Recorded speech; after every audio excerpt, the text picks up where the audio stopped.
In this lecture, we're going to take a new look at the periodic table in terms of what we've now learnt about electronic configurations.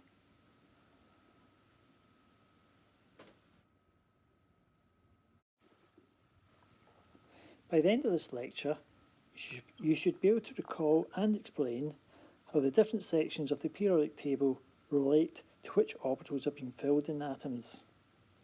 And secondly, you should be able to explain the trends in ionisation energy with respect to the stability of full and half-full electron orbitals.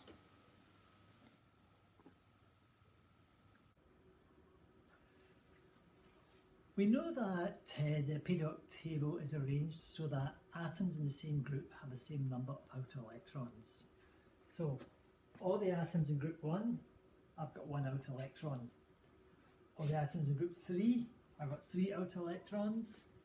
All the atoms in group 7, I've got 7 outer electrons. However, if we look at it in a wee bit more detail, some interesting patterns emerge. So, if we consider hydrogen first of all, it's only got 1 electron and it's in the 1s orbital. So I'm going to colour that in blue. So blue is an s orbital. In helium it's 1s2. So again its outer electrons are in that s orbital. For lithium it's 1s2, 2s1. Beryllium 1s2, 2s2. But then when you get to boron, its electronic configuration is 1s2, 2s2, 2p1. So although there are 3 outer electrons in the second energy level, 2 in an s orbital, 1 in the p orbital, the most recent electron went into a p orbital. So I'll colour that in red, red being a p orbital. Then we've got p2, P3, P4, P5, P6. Then we're back to 3s1, 3s2,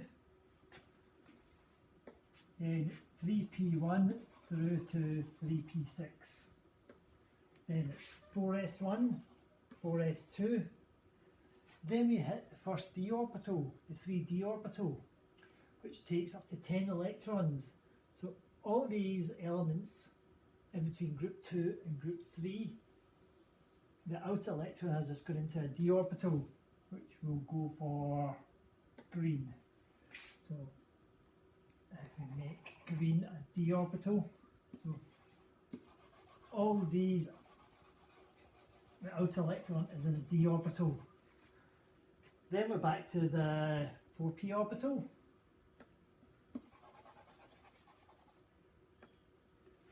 Then 5s orbital, then we're into another d orbital. So they're all d orbitals. And then from 49 to 54 we're filling up the next p orbital. Then we're back to s orbitals.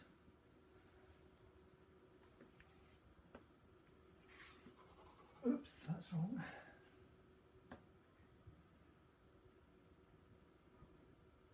Then we've got d orbital here.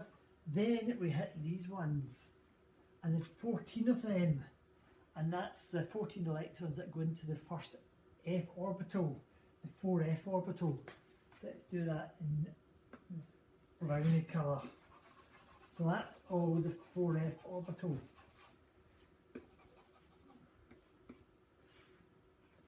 Then we fill up the rest of the d orbital. Then we're back to P,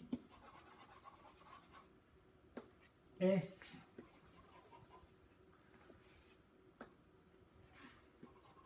D, and then from thorium through to lawrencium, we're filling up another F orbital. Then we complete that d orbital, and finally another p orbital. So you can see there are blocks within the periodic table. This block is known as the S block. That's all the group 1 and group 2 elements plus helium. Then we get the P block elements, which are groups 3 through to 0. Then we've got the D block elements, which are the transition metals. Then we get the F block elements, which are these two big rows at the bottom.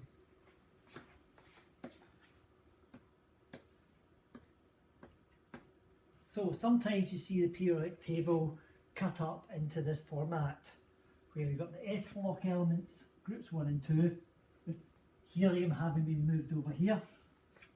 Groups 3 to 0 are the P block elements. Transition elements here are the D block, and the two rows at the bottom are known as the F block elements.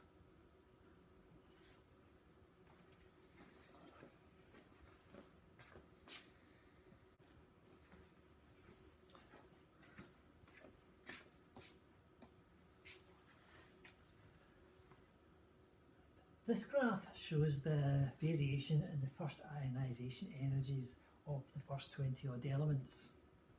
Now, you should remember that the first ionisation energy is the energy required to remove 1 mole of electrons from 1 mole of gaseous atoms.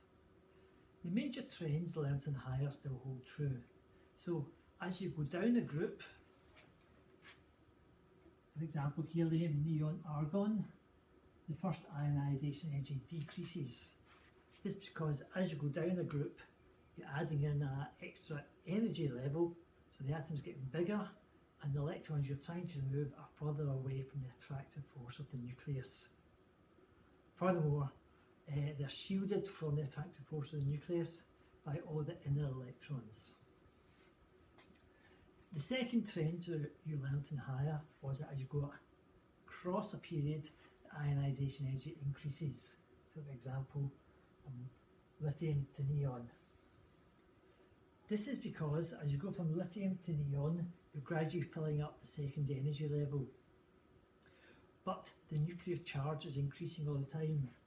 Lithium's got a nuclear charge of 3+, neon a nuclear charge of 10+. So those second energy level electrons are pulled far closer to the nucleus in the case of neon and lithium, and hence it's harder to remove the electron from the neon than it is lithium. Now, if we look at lithium to neon in a wee bit more detail, you see that a couple of the elements have slightly larger first ionisation energies than you'd expect. So for example, beryllium here and nitrogen here are slightly higher than you expect. And to explain that, we have to look at the electronic configurations. Beryllium is 1s2, 2s2, so it's got a full shell, whereas nitrogen is 1s2, 2s2, 2p3. It's got a half full shell, and we see this pattern repeating in the third period from sodium to argon, where we've got slightly high ionisation energies for magnesium and phosphorus.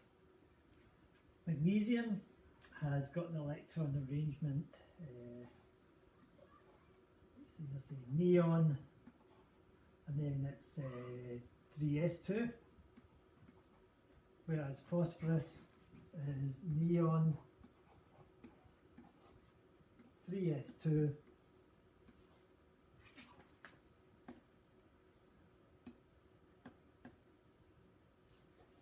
p3. So what we find throughout is that full electron orbitals or half full electron orbitals are particularly stable arrangements, and so it's a wee bit harder to remove the electron from full electron orbitals like 3s2 and half full orbitals like 3p3.